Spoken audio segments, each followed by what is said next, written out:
Welcome. I'm Mr. Toad. I'll be your U.S. history teacher for this semester. Presumably, this is your first time taking U.S. history. That's awesome. It's my first time teaching U.S. history, so we've got that in common. This slideshow is an overview of the 6 units we'll cover and the 6 more or less strategies we'll examine in depth throughout our semester. First, we'll go over the units of study, then the academic strategies we'll use to increase our capacity for learning the content. Throughout this class, the 3 or 4 main themes I hope you will take from this are how to read like a historian, to think like a historian, and how to write and talk like a historian. To do this, to be able to accomplish these tasks, you only need to have an open mind and an eagerness to learn on a daily basis. Come to class ready to learn something you didn't know, be it a historical fact, an important figure or movement. Maybe it's a new strategy or tactic or a helpful tip from a classmate that will help you throughout the remainder of your academic years, throughout high school, and possibly through college. The ability to read, think, write, and talk like a historian can have a lasting impact on your futures in the professional workplace as well, in corporate offices and job sites equally. Now we'll go over the units of study. Unit 1, Civil War to Civil Rights. Though the Civil War began the movement to extend equality to African Americans, the promises of the 13th, 14th, and 15th Amendments proved easier to accomplish in theory rather than in practice. The promising start towards racial equality soon faltered during the tensions of Reconstruction, and laws were soon enacted across the country which enforced segregation of the races and the second-class status of all minorities. 150 years ago, competing visions for the country and conflicting definitions of freedom led to a war that threatened the very existence of the United States. The nation was shattered into 2 factions, the North and the South. 50 years ago, the streets of American cities ran red with blood again as people of color, Hispanics, Asians, African Americans fought in the streets throughout most of our country for the basic freedoms and equality and equity that we take for granted today. And today, over 150 years since the end of the Civil War, people of all races, colors, creeds, and beliefs continue the struggle to make America a nation where all men are created equal and not a binary state of whites and everyone else. Unit 2, American Industrialization and Imperialism. The Industrial Revolution took place over more than a century ago, as production of goods moved from home businesses, where products were generally crafted by hand, to machine-aided production in factories. This revolution, which involved major changes in transportation, manufacturing, and communications, transformed the daily lives of Americans as much as, and arguably more, than any single event in U.S. history. For millions of working Americans, the Industrial Revolution changed the very nature of their daily lives.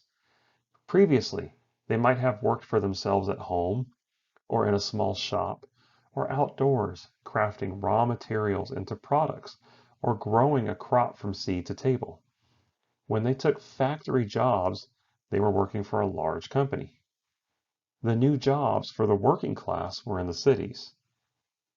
Thus, the Industrial Revolution began the transition of the United States from a rural to an urban society. Young people raised on farms saw greater opportunities in the cities and moved there, as did millions of immigrants from Europe. Unit 3, The Roaring Twenties and a World at War, World War I. In the Roaring Twenties, a surging economy created an era of mass consumerism, as Jazz Age flappers flouted prohibition laws and the Harlem Renaissance redefined arts and culture. The Roaring Twenties was a period in history of dramatic social and political change. For the first time, more Americans lived in cities than on farms.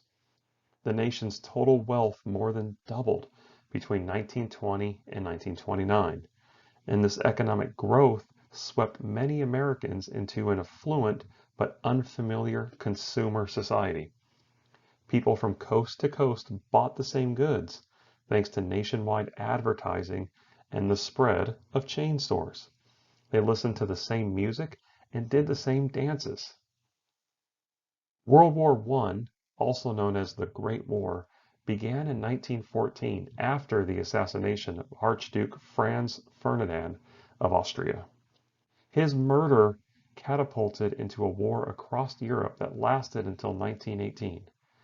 During the conflict, Germany, Austria, Hungary, Bulgaria, and the Ottoman Empire formed the Central Powers, and they fought against Great Britain, France, Russia, Italy, Romania, Canada, Japan, and the United States. Thanks to new military technologies and the horrors of trench warfare, World War I saw an unprecedented levels of carnage and destruction. By the time the war was over and the Allied powers claimed victory, more than 16 million people, soldiers and civilians alike, were dead. Unit 4, the Great Depression and the New Deal. The Great Depression began by the complete collapse of the stock market on October 24, 1929, when about 13 million shares of stock were sold.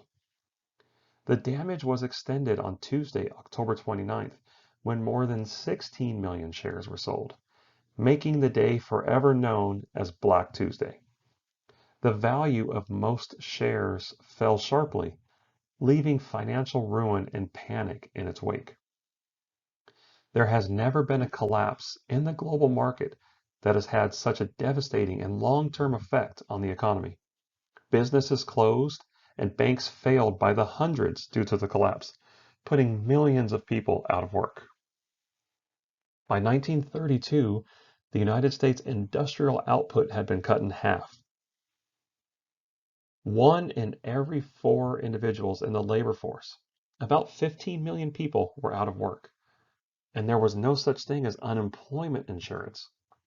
Hourly wages had dropped by about half, and hundreds of banks had failed. The prices for agricultural products dropped to their lowest level since the Civil War, and nearly 90,000 businesses failed completely. In 1931, the new president, Franklin Delano Roosevelt, brought an air of confidence and optimism that quickly rallied the people to the banner of his program, known as the New Deal. The New Deal, in a certain sense, merely introduced types of social and economic reform familiar to many Europeans for more than a generation, and did more to extend the racial divide in America between whites and minorities. Unit 5, World War II.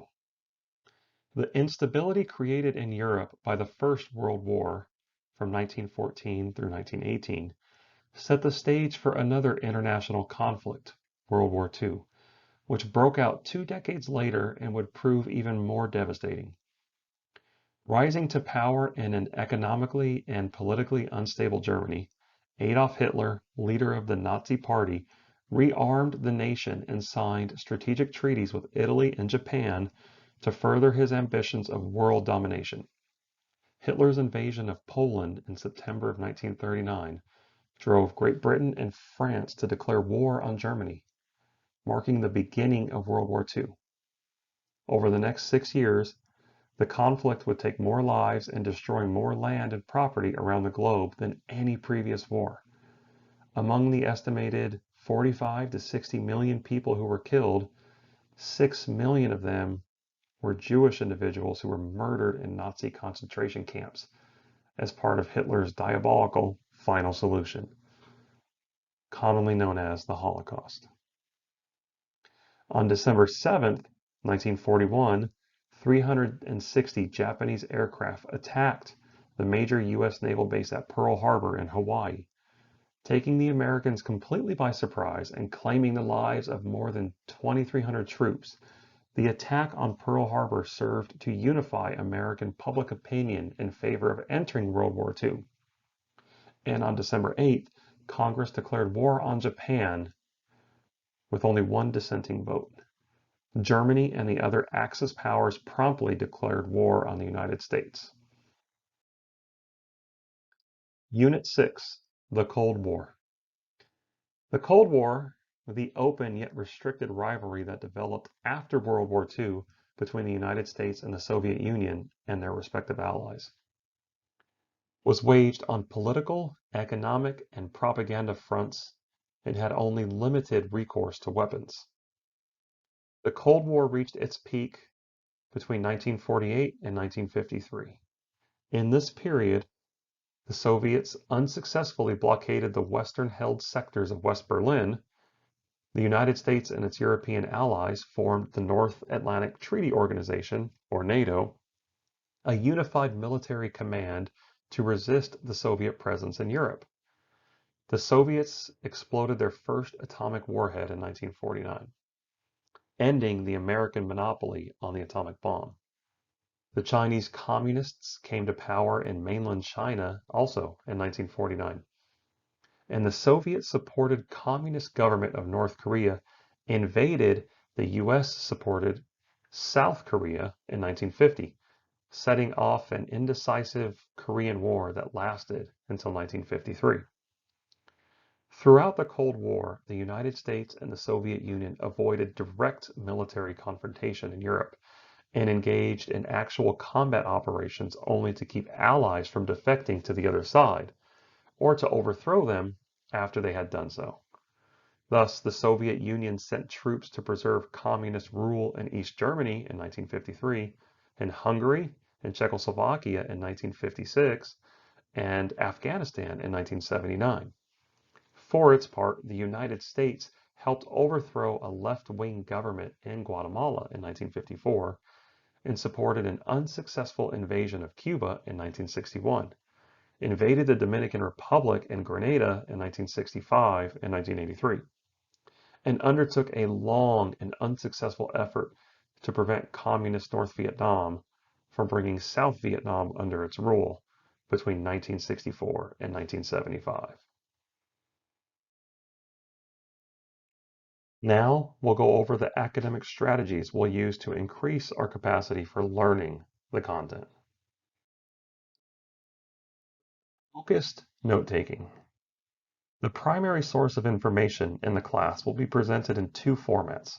One, in-class lecture, like this, with graphics where you will take comprehensive notes, and in-class readings where you will also take comprehensive notes. Notes will be important, especially in this class, since you will be able to use your notes and only your notes on every test, quiz, or exam. So, let's take our note-taking procedures seriously. We'll also learn strategies to support reading for understanding. Strategies to support reading for understanding through the textbook and any supplemental materials like research articles and historical texts like newspaper articles and historical archives will be important throughout this entire class. This will be aided by focused note-taking during all in-class reading assignments, both individually and in small groups. Graphic organizers are a helpful learning tool for students of all ages to organize, clarify, or simplify complex information. They'll help you construct understanding through an exploration of the relationships between concepts using whatever method best fits your individual learning style. Writing to learn and learning to write. Writing to learn means using writing as a tool to promote content learning. When you, as students, write, you are expressing your own original thoughts on paper. Learning to write includes learning two sets of skills: composing skills using the writing process, which includes pre-writing, planning, drafting, or revising. And transcription skills, which includes punctuation, capitalization, spelling, handwriting, or typing skills. A foundational composing skill is the ability to apply knowledge of text structure to write sentences, like knowledge of grammar, paragraphs, and longer passages of text. Knowledge of text structure also includes recognizing the differences among narrative, informational, and argumentative types of writing. Composing requires a great deal of thinking at the pre-writing, planning, and drafting stages before we actually begin to write. Primary source is a piece of information about a historical event or period that was created at the same time as the event itself. Its purpose is to capture the words, the thoughts, and feelings of the past. Primary sources help you understand what happened and why it happened. Primary sources aren't just books, though. They can be any written documents or recorded archives, even actual items created during a historical period. Some examples are letters, diary entries, maps, official records such as birth certificates or marriage licenses, personal items like clothing, tools, coins, or pottery. In a structured discussion, a discussion is used to meet specific learning outcomes. The discussion usually has guidelines, which can be both content-oriented, logistical, and technical.